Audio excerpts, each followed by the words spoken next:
नमस्कार प्रणाम।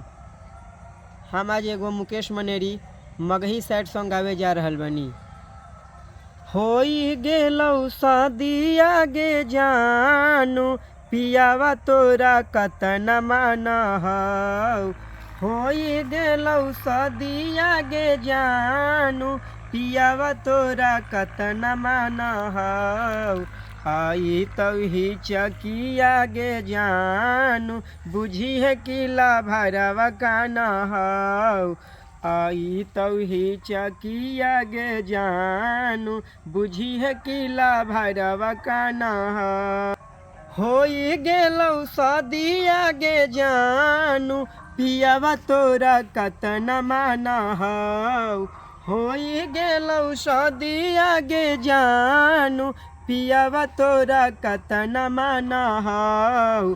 आई तही चकिया गे जानू, बुझी है किला भरवा कान हौ।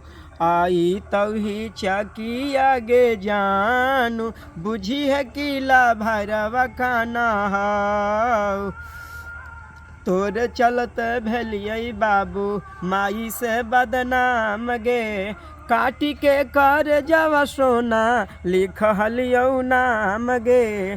तोर चलते भेलियै माई बाप से बदनाम गे, काटी के कर जवा सोना लिखलियौ नाम गे। हमर कइल प्यार गे रानिया, नैहरा ससुररिया जानहौ। हमर कइल प्यार गे रानिया, नैहरा ससुररिया जानहौ। आई तही चकिया गे जानू, बुझी है किला भरवा कान हौ।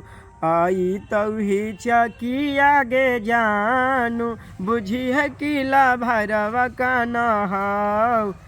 पगल पगल कहो हनी बनाई देनी पगल गे, कवन जन्म के करे जा निकाल लेलही बदल गे। पगल पगल कहो हनी बनाई देनी पगल गे, कवन जन्म के सोना निकाल लेलही बदल गे। हमर कइल प्यार गे रानिया, पियावा तोर अभियो पहचान हौ। हमर कइल प्यार गे रानिया, पियावा तोर अभियो पहचान हौ। आई तही चकिया गे जानू, बुझी है किला भरवा कान हौ।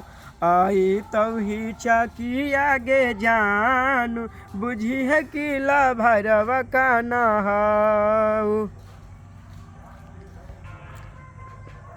भैया ई वीडियो अगर जो रउआ सभे के पसंद आवे तो वीडियो के शेयर करी, लाइक करी, कमेंट करी और नया नया हमार वीडियो पावे खातिर बेल आइकन के जरूर दबाई। नमस्ते।